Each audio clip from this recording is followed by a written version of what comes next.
Thank you for attending this community event this evening to learn more about the feasibility study for the regionalization of the Dalton and Hinsdale Police Departments.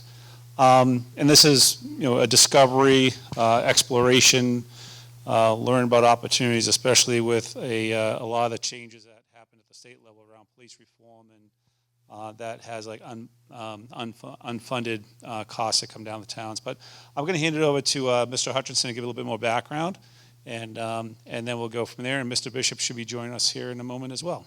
So thank you again for attending, and everybody else on Zoom land, thank you for attending. Hi, I'm Tom Hutchison, the town manager in Dalton. And hello for those who I haven't met. Hello to those I have met. I'm just going to give a little brief background about how we got here. And then what we're really interested in is hearing your thoughts and ideas about this possibility, pros, cons, concerns, any kind of comment you might have, any kind of question you might have. We have three of the people that we got through our grant here. Introduce you to them in a moment. And but I thought first that I would just let you know how all this got started, when it got started, and all that sort of thing. Back some time ago, the Massachusetts legislature started thinking about police reform. And they put together a package of reforms, and it passed, and the governor signed it, and it required a lot of things to be done differently than they're being done now, especially in small towns. We also have Chief Strout with us here who can answer more technical details on what that includes. One of the things that it includes is having all of the officers who serve on your force have passed the regular full-time police academy. Currently, a number of reserve officers in small towns have only gone through the Bridge Academy, which is now no longer recognized as full certification for being a police officer in the Commonwealth. What this does is it puts a lot of pressure on small towns either to invest much more significantly in their forces or to look for alternatives, and that's what happened. Our chief talked with the chief in Hinsdale, Chief Rathbun, and this is at least back in January, maybe earlier than that.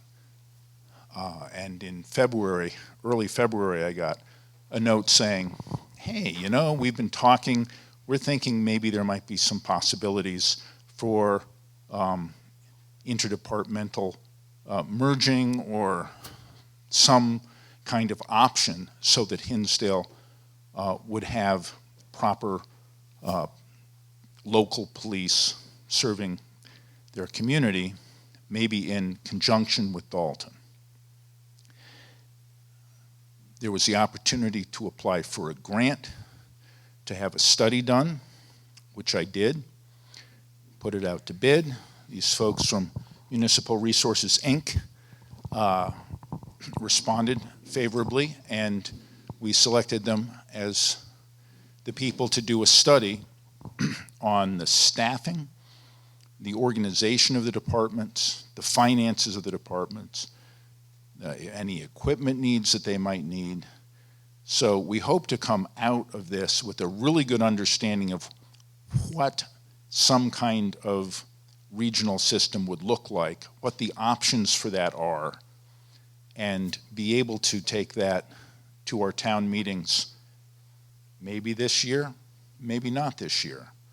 But it's the start of a conversation which would change pretty fundamentally the shape of policing in Dalton and Hinsdale. It would be now a regional system. And that's why we're doing this and how it came about. And what we're most interested in is any questions that you all might have, because we want to make sure that we're covering all of our bases. And we want to make sure that we're not rushing into anything, that we're considering all of the ups and all of the downs that this might mean. And so with that, I give the floor to you all, but first I will introduce Sean Kelly, who can introduce his colleagues from MRI. Sean has been a police chief for, what is it, 120 years? Is that right? And now works as a consultant. So he can tell you a little bit more about himself and the colleagues he's working with. And again, we're here to see what you guys think about this. Our understanding is that the current reforms are a substantial burden on Hinsdale. Their chief will be retiring soon, and they need to think about their future and how they're going to go ahead. And we said, we'll be happy to look into this option and see if it makes sense for us. So with that said, Sean Kelly. Thank you. Thank you for having us here in your community. I'm here joined by retired Chief Dave Kurz and retired Chief Andy Lavoie. We've all been chiefs of police in communities in New Hampshire and have done consulting around the country. Well, in Dave's case, since the late 1700s. And with me in the mid-90s, and we all come from a background of industry standards and best practices. So when we're talking about this process that we're going through, I think Tom touched on it perfectly, that we're not here to in any way tell you what this process is about.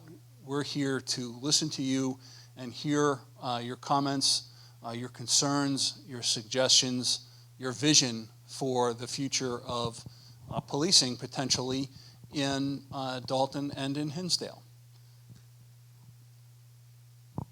Right? Any introduction, any remarks? No?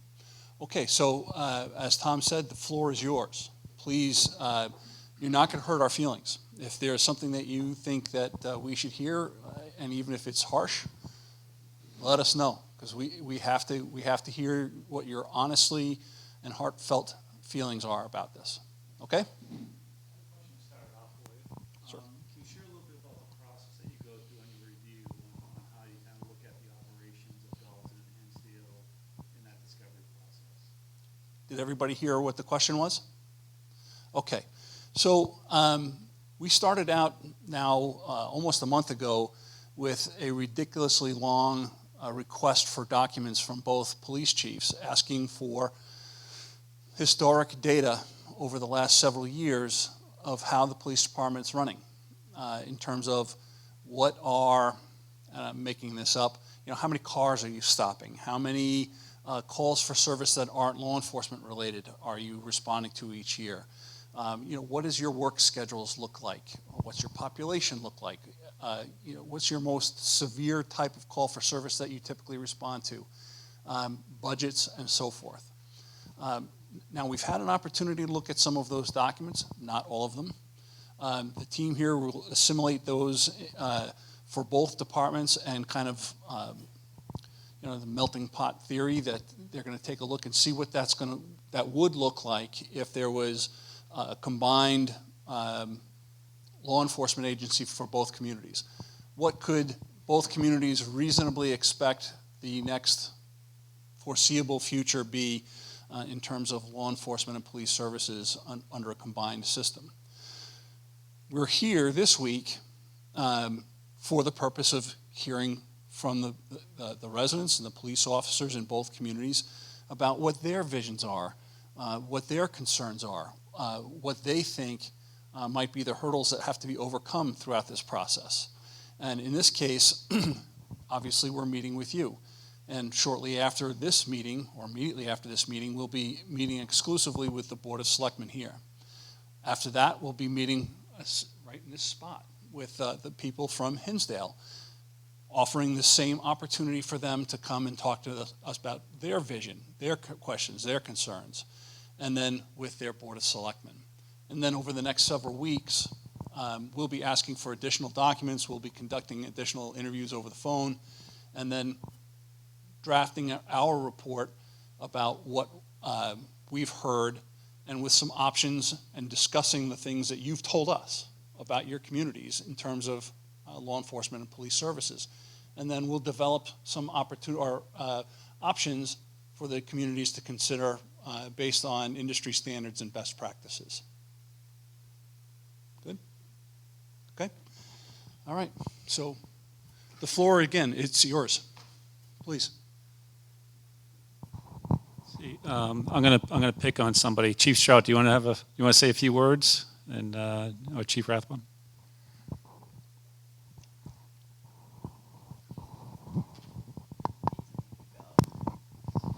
Hi, everyone. My name is Deanna Strout, for anyone who doesn't know me, which all of 12 of you.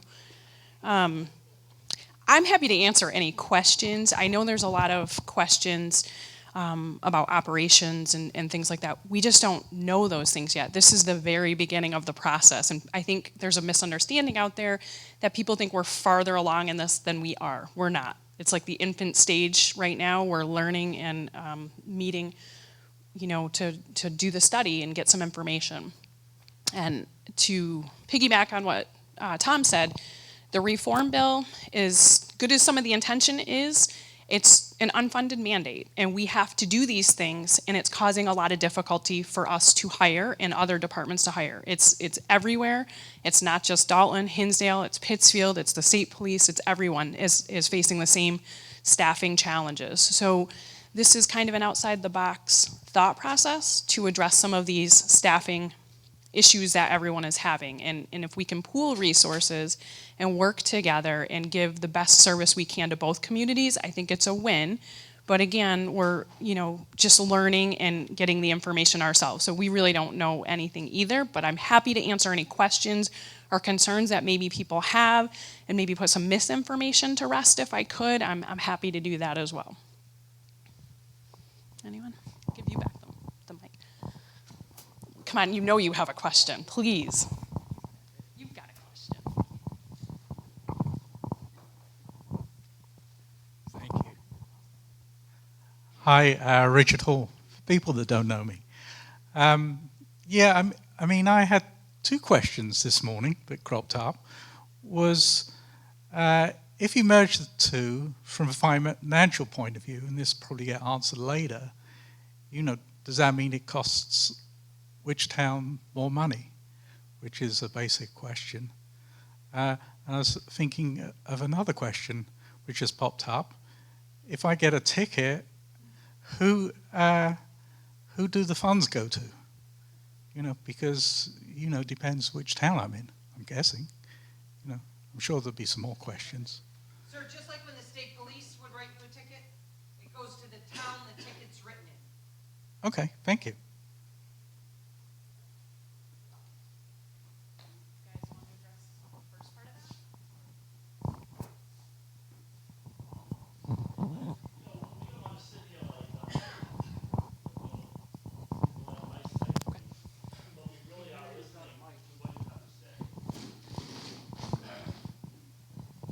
There's going to be more questions. We don't want to sit here as if we're don't have input. We clearly do, but our input's going to be based on what we hear from you.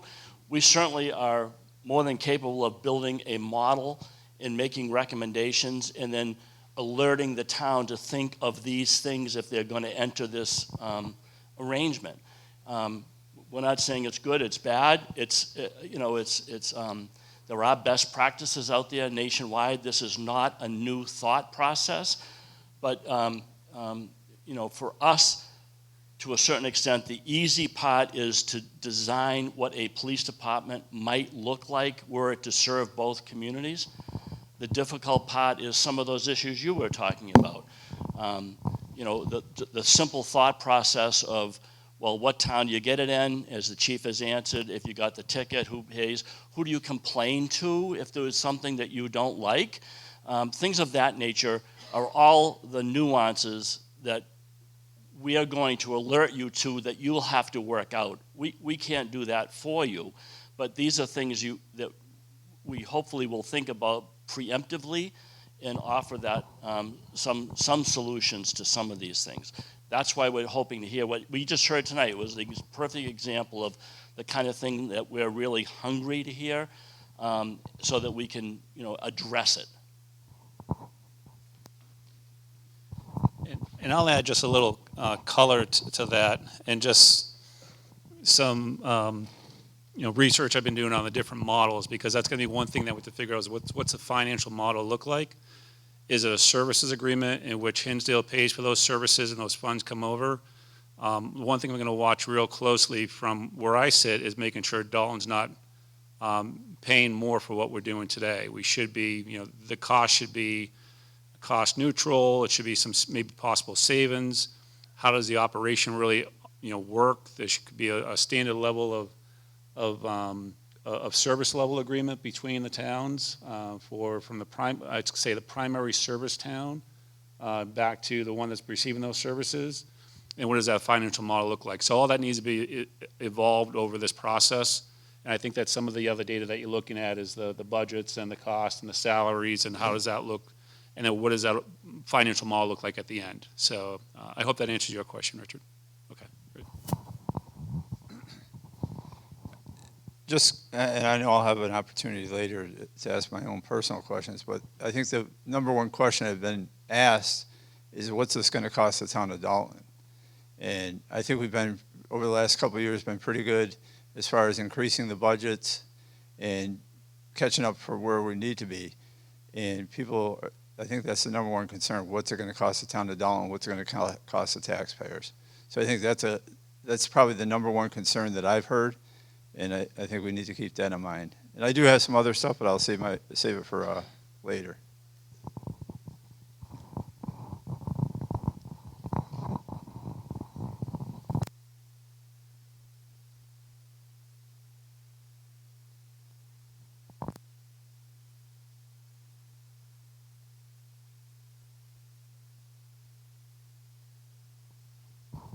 Hi, Lynn Clements, Kirchner Road, and it's more of a statement than a question. I hear a lot about cost. Every town meeting is about cost, cost, cost, and I know that this is a typical Massachusetts unfunded mandate.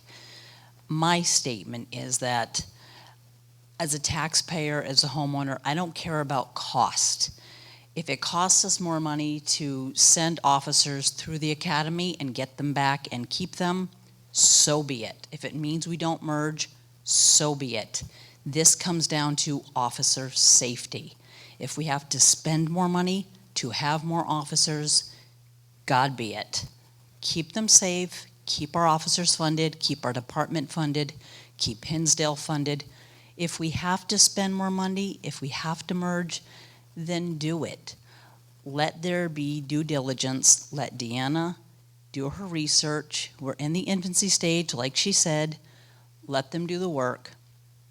I don't feel like I have the experience to figure out as a taxpayer what's more appropriate. Let the experts figure out what needs to be done. I just wanted to say that I support our department. I think they're great. It took us a million years to get to a superb chief. I think you're doing a great job. What's it been, 14 months? Well, what's it been, 25? But kudos to you. I think you've done an exemplary job so far. You've got a great department, and you're doing great. I thank you all. And, I think we just need to support you. And if it takes more buoyancy monetarily, I'm happy to pay more than my fair share. Year after year, we pour more money and more money into department after department. But when it comes time to send more people here or send more people there to the academy, what have you, we balk. Well, this is a mandate. If we have to fund this mandate and get officers through the full-time academy, then let's do it. If we don't merge and we need to send more officers to the academy, then we do it.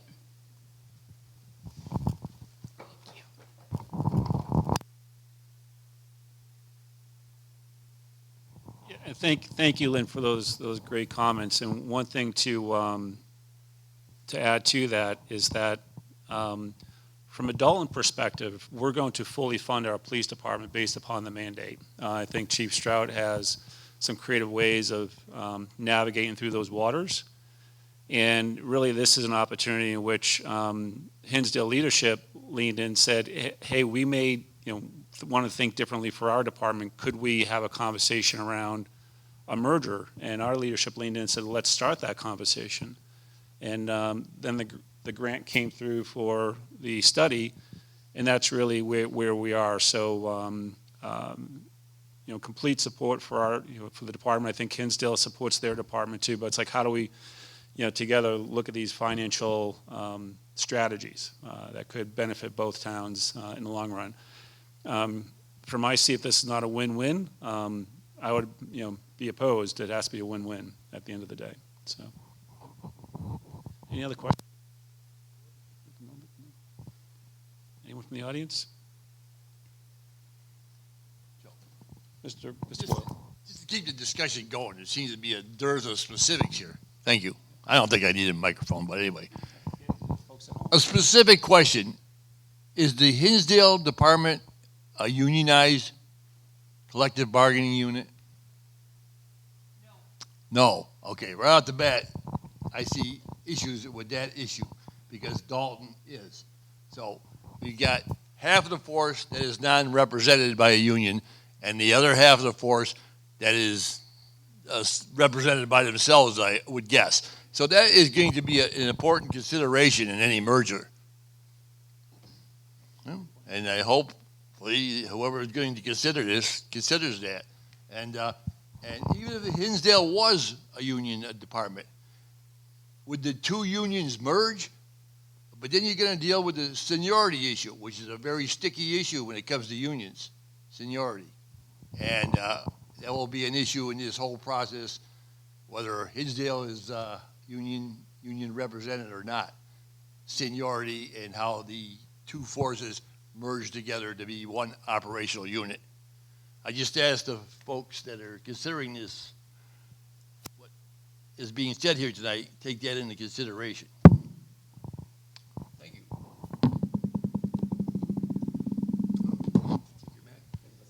I guess that's one thing that would come out of a recommendation or a process in the review, in the analysis. Would you have a recommendation on that question? Okay.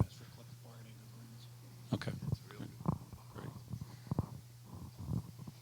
So just kind of maybe stimulate some conversation. Okay, sorry. To stimulate some conversation, one of the things that we know is that typically in most communities that have high-functioning police departments is that the residents and the business owners and the people that visit the community don't think about their police departments. It's just a service that's there. The existence of the police department really doesn't count up until you pick up the phone in the middle of the night and dial 911. Suddenly, the police department is very important to you. And it may be very important to you for the foreseeable future, depending on the nature of the emergency that you've called for help on. So when you're thinking about this process and in responding to this conversation that we're asking you to have, think about what's the level of service that we expect? What's the level of service we really demand? How long are we willing to wait for those services to be provided, and at what cost? So when those things are answered satisfactorily to you, and you share that information with us, we will be better able to respond to this request for information about what a combined police department would look like. Okay? Okay.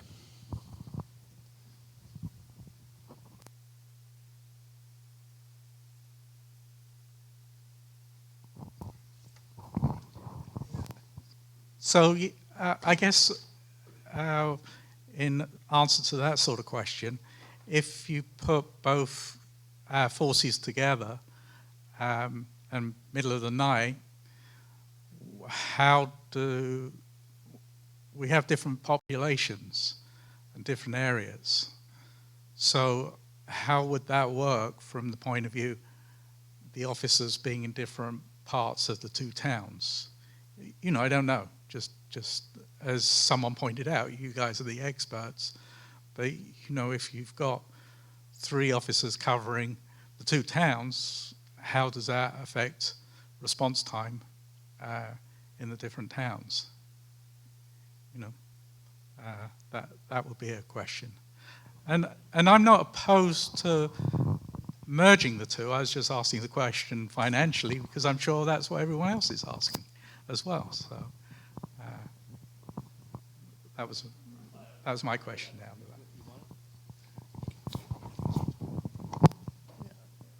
Sir, are you asking that question rhetorically as something to consider as part of our study, or are you looking for an answer from us tonight?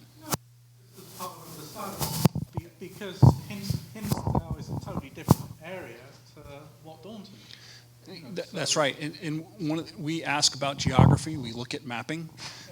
We look at response times to calls for service in each community, and try and weigh what that would look like in this fictitious, at the moment, future police department. The other question is Massachusetts merged two departments together. Sorry, let me repeat that. Have any other towns in Massachusetts merged together their police forces? Yes. Yeah. Yes. So that may be, something to look at to see how that went with other towns. If I can just add to that question over to our consultant colleagues here, because one thing I'm trying to learn is also the model. So what I'm taking away from that answer is that through your analysis, you have a model in which you look at the response times, the service level expectations, and then what the staffing ratio should be on each shift 24/7 to cover that service area. Okay. All right. Great. Thank you.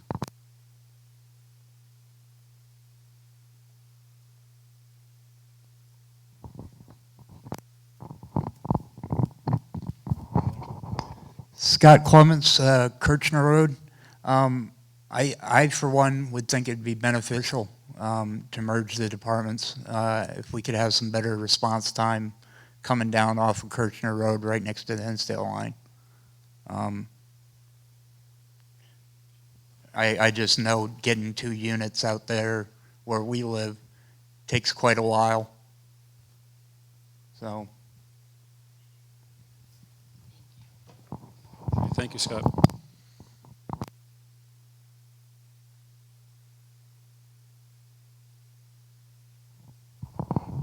Donna Millington, Mountain View Terrace. Is there a time frame for this? I mean, if we've got a mandate, are we looking at we have to do this in a year or 2 years?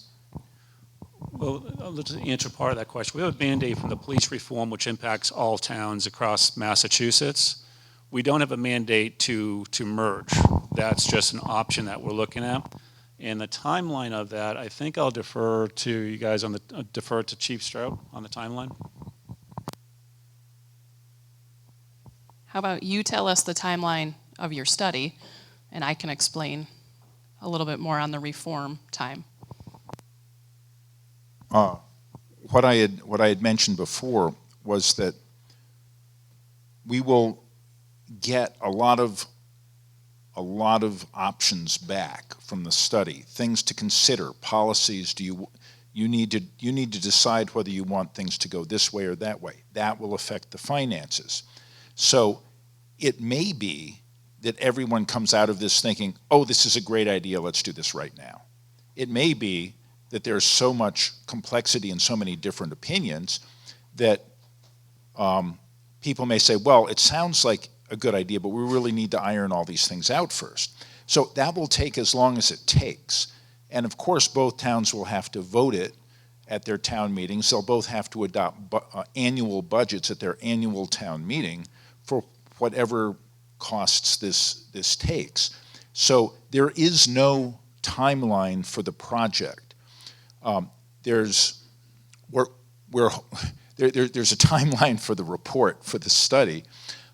We're expecting that by the end of the calendar year. That is so that in case there is agreement, we have time to budget for next July. But we fully recognize that it is a very complicated process. There are staffing issues. There are financial issues. There are operational issues. So we don't necessarily expect that to happen for next year or necessarily even the year after. But what we will have is a full description of what we need to do if we choose option A, sub-option 2. Then we can plan for that, know what it's going to cost us, and move forward.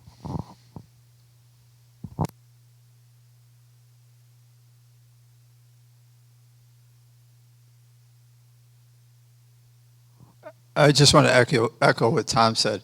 I think there's a misunderstanding out there that this is going to go through in the next 3 months or something. This is such an infancy stage right now that we're just exploring it. This is the very first meeting on this. There's been a couple of emails back and forth. There's been some discussion, but there's nothing out there that says we are going to do this, we're not going to do this. We are just exploring this option. And like Tom said, if it happens in a year, it happens in a year. It could be 2 years. It could be something that gets put out there and we sit on it, and at the right time, or when the time comes about and we have to do it, or it makes sense to do it, then we'll do it.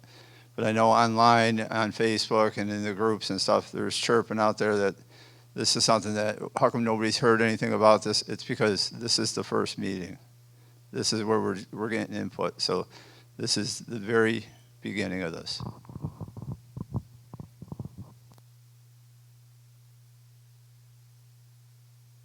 Yeah, since there's a question in the back. Thank you.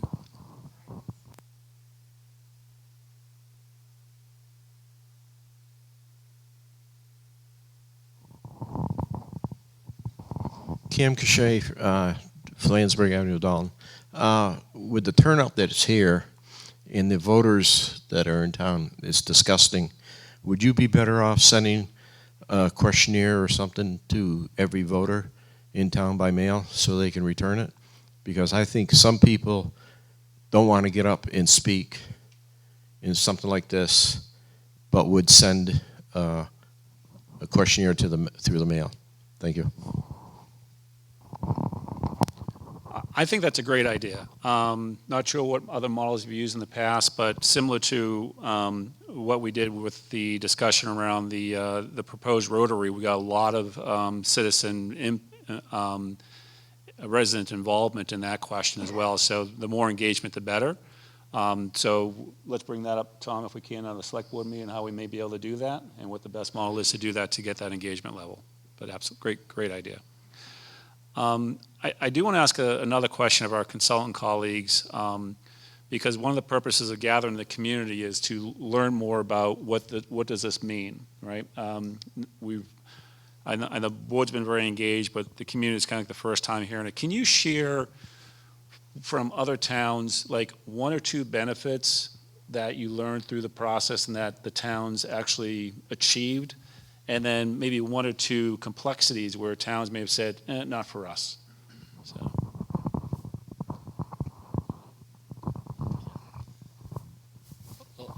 I get the tough question. Most of the benefits that I'm aware of usually is efficiency of resources. The combining of resources generally makes for a more efficient department. If you're going into this with the idea that it's going to be a cost savings, there may be, but it shouldn't be the goal. If that's the goal, it's probably not realistic. I like the term that the chairman used regarding cost neutral. That certainly makes sense. I think from our perspective as consultants to you and to each board, is we hope to point out what we believe based on best practices, on call volume, on the number of hours officers are available, the current budgets, how many officers would be needed in this size of a service area. We can give you that along with the ancillary equipment like coordinating the weapon systems, making sure the radios work, in a joint police department. The union contract was brought up, it certainly is something that's going to have to be discussed. I think our role will be not to solve these problems, some we can, but our role, we see it as, is to highlight these are things you need to think about as a community. We can't answer that for you, but we can say this is what we would recommend as your consultants for a police department and how it should look to service you adequately. But candidly, and I've said it a couple times and I'll say it again in this room, oftentimes it's the political will. The nuance, the small nuances of someone likes to see the Dalton police on the side of their cruiser. It's your cruiser. It's your police department. I'm sure Hinsdale is the same situation. So is that a problem that needs to be resolved? What is it going to be called? It's the small stuff, generally speaking, that are going to be the difficult things potentially to overcome. They're all solvable, but is the political will there? And that will be really up to you people, or actually the board. That's why most of us don't run for election. It's up to them. They want us to, and that's not us. So, thank you. That was quite helpful. And what I heard in that from just my own project management background is that change management process too, and that's always complex. And when you look at that change management process, the first thing to do is create awareness of the change that may occur or may not occur, and then measure the desire. If there's no desire to do this from our residents, then the process halts at the end of the day. But I think the discovery will help us all learn through that together, and then see what the best direction is at that point. So, any other questions?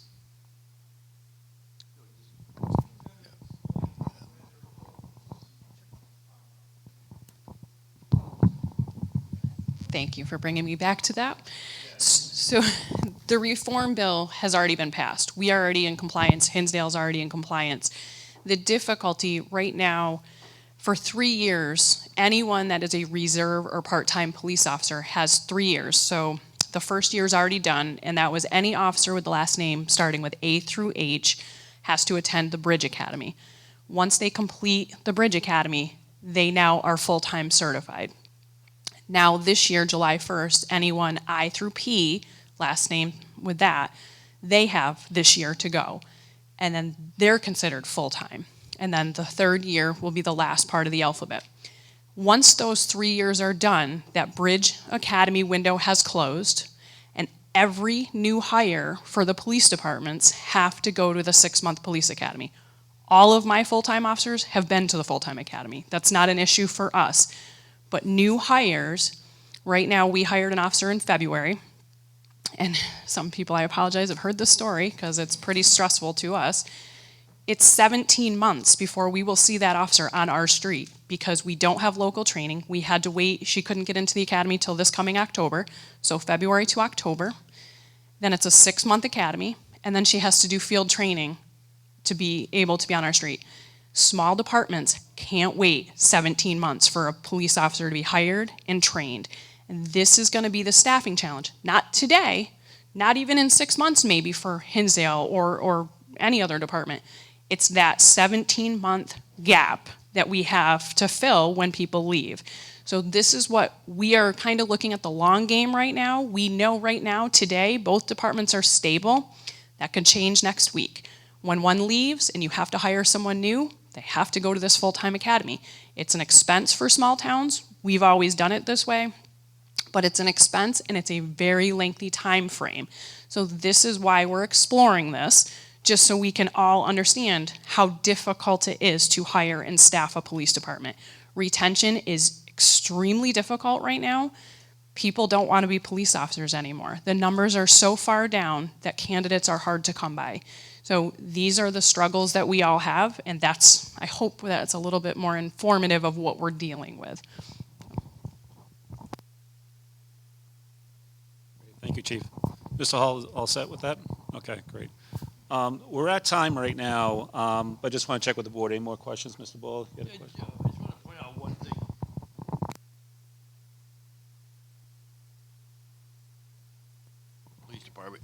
Thank you. And right now, currently, I think Dalton has a couple of major lawsuits against it. Now, we certainly wouldn't expect Hinsdale to share the eventual outcome of those lawsuits. But going forward, I would suggest to the members of the assessment group over there that they take into consideration there would have to be a joint liability policy by both towns to protect both towns and everyone else involved from liability suits. Thank you. Okay. What I'd like to do is go ahead and close out this community meeting and thank you all for your attendance and thank everybody on the Zoom channel who also attended. If you have follow-up questions, I'm going to put a lister on the spot. If we can funnel them through you, your email is on the website and the phone number. You can be contacted by phone, and then we can then funnel those questions over to our consultant colleagues. And then we'll take up the idea that the gentleman in the back had about the sending out a questionnaire. And I think we'll get more specific questions around that kind of idea, a questionnaire to send out that then we can score or grade or evaluate in some format and go from there. And this will not be the last community meeting. I expect that we'll have another one when we have some additional data and findings and understanding and come back with some updates along that as well. And then certainly, tune into the select board meetings because I'm sure we'll be talking about this in our open sessions as well. So thank you again for all your participation, and we definitely want to get the engagement up for sure, so there'll be more outreach to the community. And thank you to both chiefs for your leadership and the leadership of all of our police officers, both Dalton and Hinsdale. So thank you, everybody. And now we're going to adjourn this meeting, then go ahead and open up our select board meeting. We're going to take a break? Yeah, until 6:30. Okay, we'll take we'll break until 6:30. So if anybody has any questions you want to come up and ask individually, feel free. So thank you again.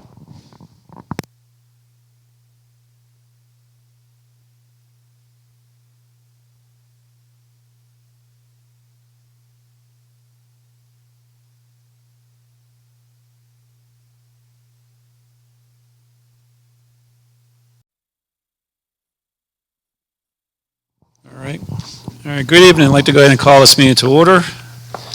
And for all those who can, please rise for the Pledge of Allegiance. And Mr. Strout, welcome back from vacation, and can you lead us in the pledge?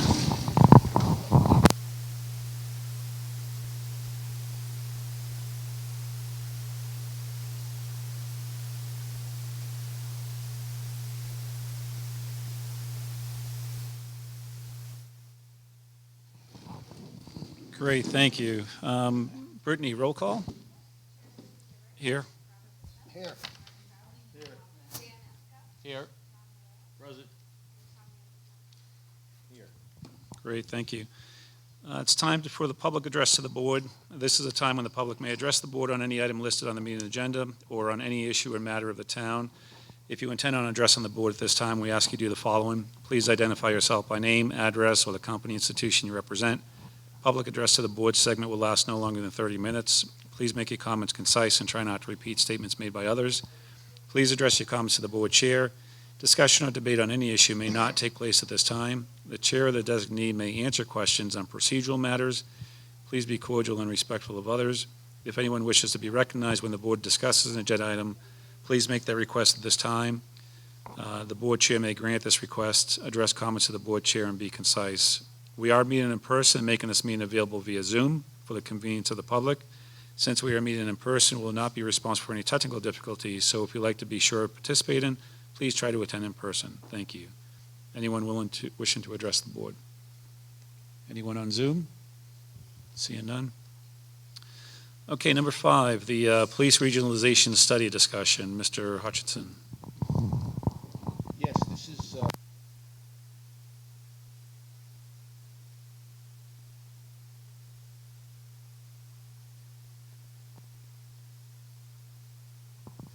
This is an opportunity for the board, after having heard the previous discussion, to enter into its own discussion with our consultants and talk about any further issues that may be on your minds, or elaborate on any issues that any of the residents mentioned.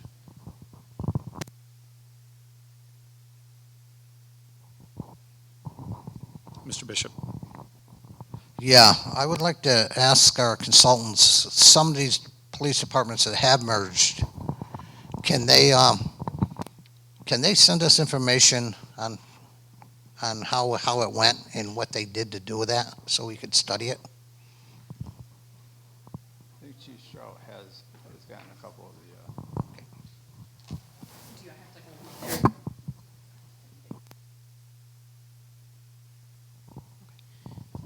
So, Bob, I reached out to Mass Chiefs Association and I asked them specifically for departments that merged in Massachusetts. I have 4 studies. I'll email them to you if you'd like to read them, or anybody if you'd like them. I just got them. I printed them out today, so I haven't read them myself yet, but it's 4 different departments. So, and if you guys would like, do you want me to email that to you just to have? So I just printed them out, but I'll email to the, Tom, can I email them to you? You want to ship them out to everybody? And Sean, I'll email them to you. Okay. Mm-hmm.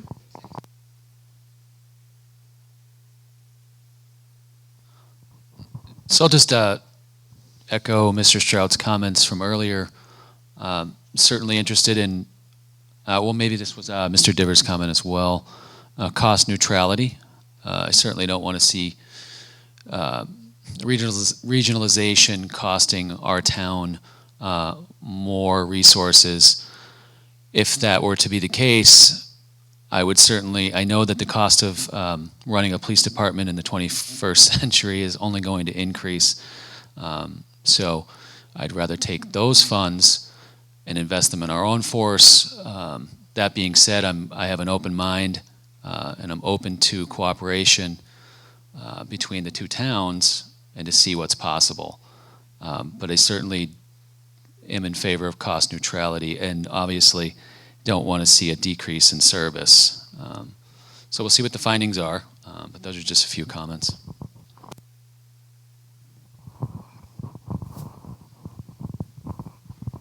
I would also like to ask our people doing the study to look at what the wear and tear of the chief would be.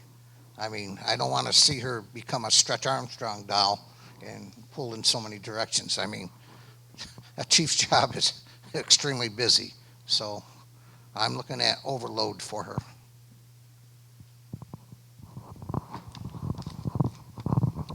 Thank you, Mr. Esco and Mr. Bishop. Anyone else? Thank you, Mr. Chairman. I echo the sentiments of the fellow board members.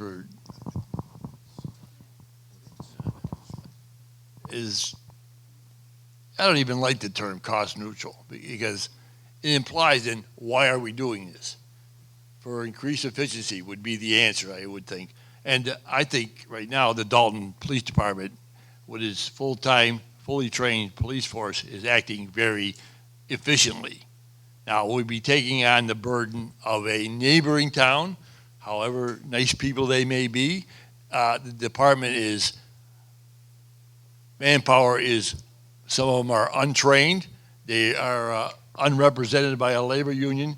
Their physical locations of where the police department would be located, joint contracts, responsibility, and budgeting.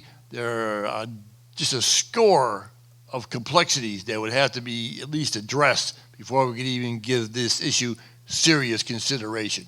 I think at this point, the board is just keeping an open mind. Possibly it could save money, but it doesn't look likely.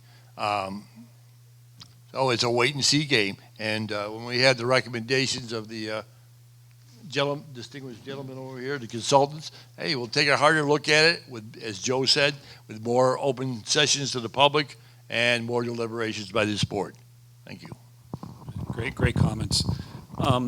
The one thing that's top of mind for me when we talk about regionalization is, certainly if the leadership is aligned, that's one thing, but even more importantly is the satisfaction level of our officers in both towns. Not only current state, but what the post-state may look like with that satisfaction, and what that workforce collaboration looks like moving forward. I know sometimes, that kind of change is hard and difficult, but if we can get some insight into that, of what that change may be, or that change might be needed, would be interesting. Yeah.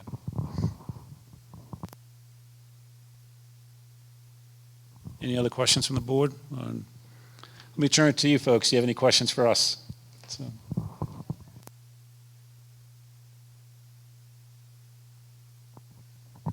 So, Mr. Chairman, with regard to what you've just asked or made in your statement, we agree that the officers and staff at both the Dalton and Hinsdale Police Departments are the subject matter experts here in Dalton and Hinsdale, and we've begun the discussion process with them as recently as only hours ago. I'll tell you that our conversations with each different employee group was fruitful. We've heard some excellent ideas from them, and some of those ideas came in the form of concerns. I'll tell you that our style of holding these meetings is to deliberately stimulate discussion. We try to tone that down by saying, remember, this is hypothetical, this is not what's going to happen, but we do want you to react to us. And I'll tell you, perhaps as selectmen, you'll hear it again, I think we made some of your officers nervous. And I hope that the result of that is that they will work with Chief Strout to forward any of their questions and their concerns to our team so that they continue to be engaged in this process throughout the process. Excellent, thank you. Any other questions from the group for the board? No? Okay. No, we're all set with this one, folks? Okay, that was great. You all are more than welcome to hang out here on stage, or if you want to go stretch your legs for the next meeting, feel free, whatever you wish. So, but Can we vote yes? yeah, go ahead. Yeah. Do we have to take a motion for that? Yeah. Yeah. No, thank you. This is a big deal for us because we know what a big deal it is for your community, and so thank you for having your faith in us. Great. Thank you. Looking forward to all the great work forward. Number 6, sign the September 6th primary election warrant. Mr. Hutchinson. And let me just pause for a moment. I see that Ms. Rose has joined. I don't know if she had a comment in the open comment period. Joe? Yeah. Apparently the Conservation Commission uses the Zoom account at 7 p.m., so that's why Shirley Rose is on. Oh, okay. Start her meeting, so. Oh, well, hello, Cheryl. Hi, Cheryl. Yeah. We don't have much left. We can knock into it. Yeah. The one problem with that is that we have advertised that Zoom account for the Hinsdale meeting as well. Nope, We're not. That's okay. Okay, sorry, good, thank you. I'm right, glad we had we're that good straightened there. out, because at one point it wasn't. Okay.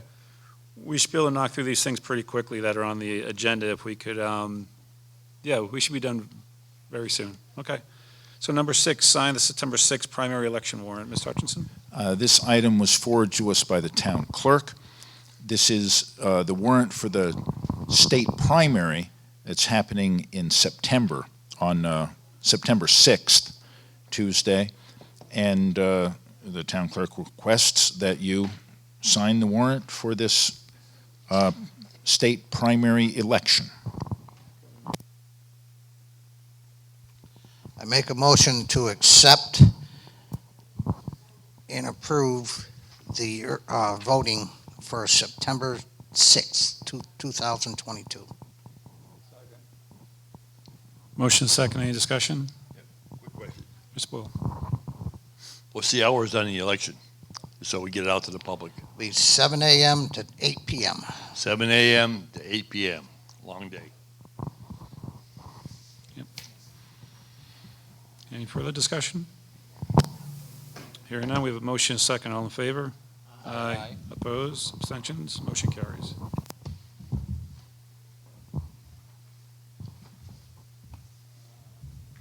we have to sign it? There's a copy in the purple folder for signing. And then we'll move to number 7, approve the early voting hours. Mr. Hutchinson? The town clerk has also requested the Select Board's approval of early voting hours. This is required by state law, and they're proposing 9 hours,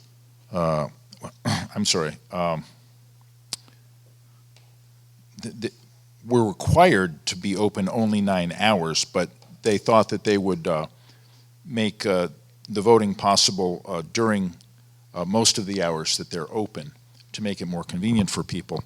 So the hours you have are starting on Saturday, August 27th from 9 a.m. to 4 p.m. and then Monday through Thursday, August 29th through September 1st from 9 a.m. to 4:30 p.m. and on Friday, September 2nd from 3 p.m. to 5 p.m. So again, this is for early voting, a new requirement in Massachusetts. The Select Board does have to approve these early voting hours, and the town clerk proposes these hours for your approval. Is there a motion? I make a motion to accept the request for approval of early voting hours presented by Tom Hutchinson. Is there a second? Second. Motion second, any discussion? Yeah, quick question. Good. Nope, sorry. Where does the early voting occur? The early voting will be in the town clerk's office. Okay. Just another point of clarity. If 9 hours is required, what's the reasoning to do 39? Just curious. They will be present at those times. The Saturday hours are required as either a Saturday or a Sunday, so they would not normally be open on Saturday. The other hours, they're going to be present anyway, so they thought they would just make themselves available for early voting during the hours they're already present. Any further discussion? So we have a motion and a second to approve the early voting hours as presented by Mr. Hutchinson and our town clerk. All in favor? Aye. Aye. Opposed? Abstentions? Motion carries.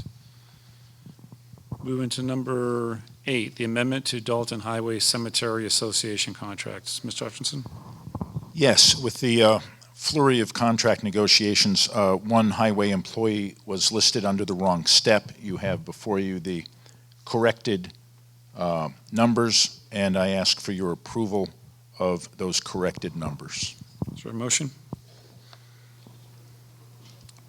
I make a motion to approve the amendment to the memorial agreement between the town of Dalton and the Highway Association. Second. Motion and second. Any discussion?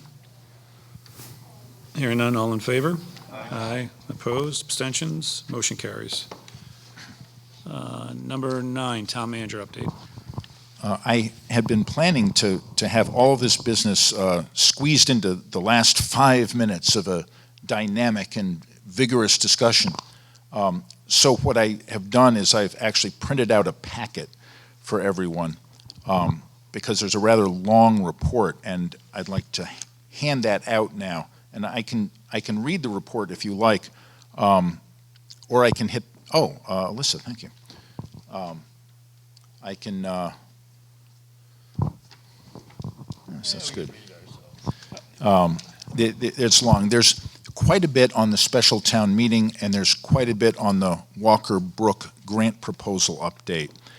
Briefly, it will not be possible for us to apply for the hazard mitigation grant this year due to the timing, unless the deadline is changed. There is some talk that the deadline may be changed to January instead of October, in which case we would still be able to apply for it, and I would go through the process.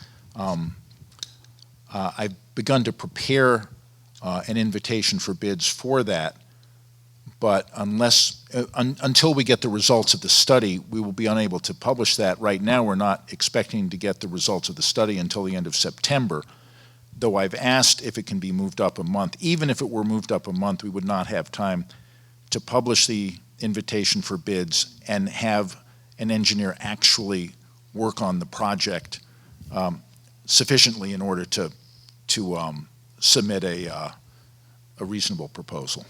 So we're hoping that the deadline is extended. It's just not going to be possible within the time frame that we have. And it is unfortunate because this year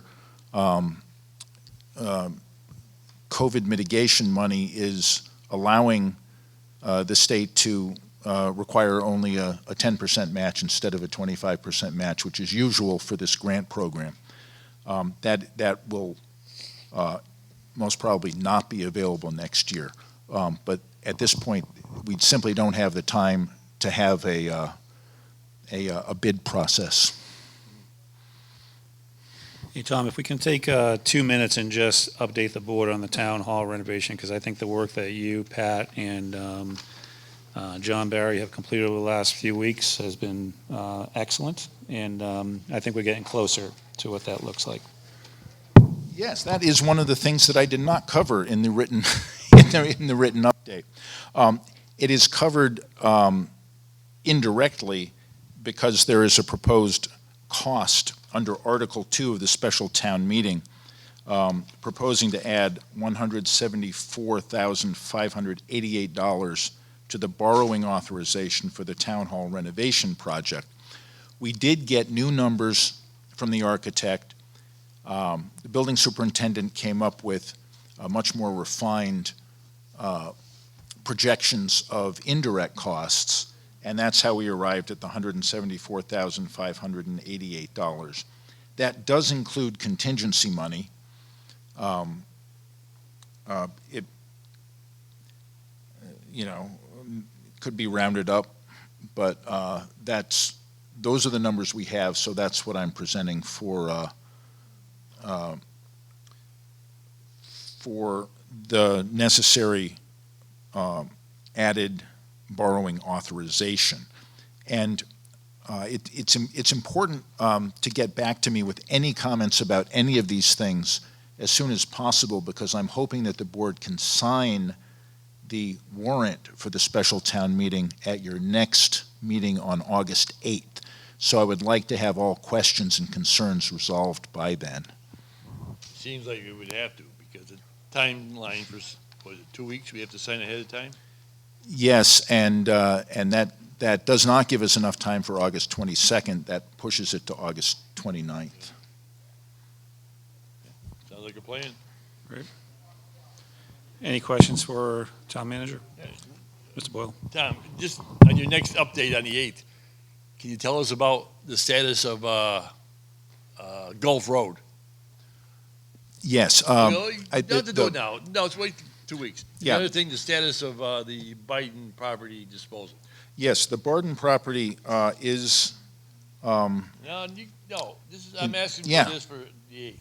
Yeah, I'm just wondering how much I mentioned here. It's also, again, indirectly an item on the special town meeting warrant, because I'm asking to include money for its appraisal in Article 1, which was amending the operating budget of the town. And I'm asking for another $6,150 for the appraisal of those 3 parcels, which is a quote that I have gotten. So.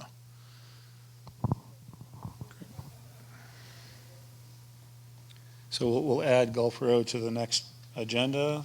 Town manager updates, yeah. Okay. Yeah. Yep. Great, thank you. If there's no further questions for Tom, then we'll move to items not anticipated 48 hours before the meeting. Anything? Hearing none. Remarks for the select board? Hearing none. There's no announcements this evening, and so our next meeting is scheduled to take place on Monday, August 8th, 2022 at 7 p.m. at the Senior Center with an option for remote participation. So with that, can I have a motion to adjourn? So moved. Is there a second? Motion is second. Any discussion? Hearing none. All in favor? Aye. Opposed? Abstentions? Great. Thank you, and good night, Dalton. Thank you.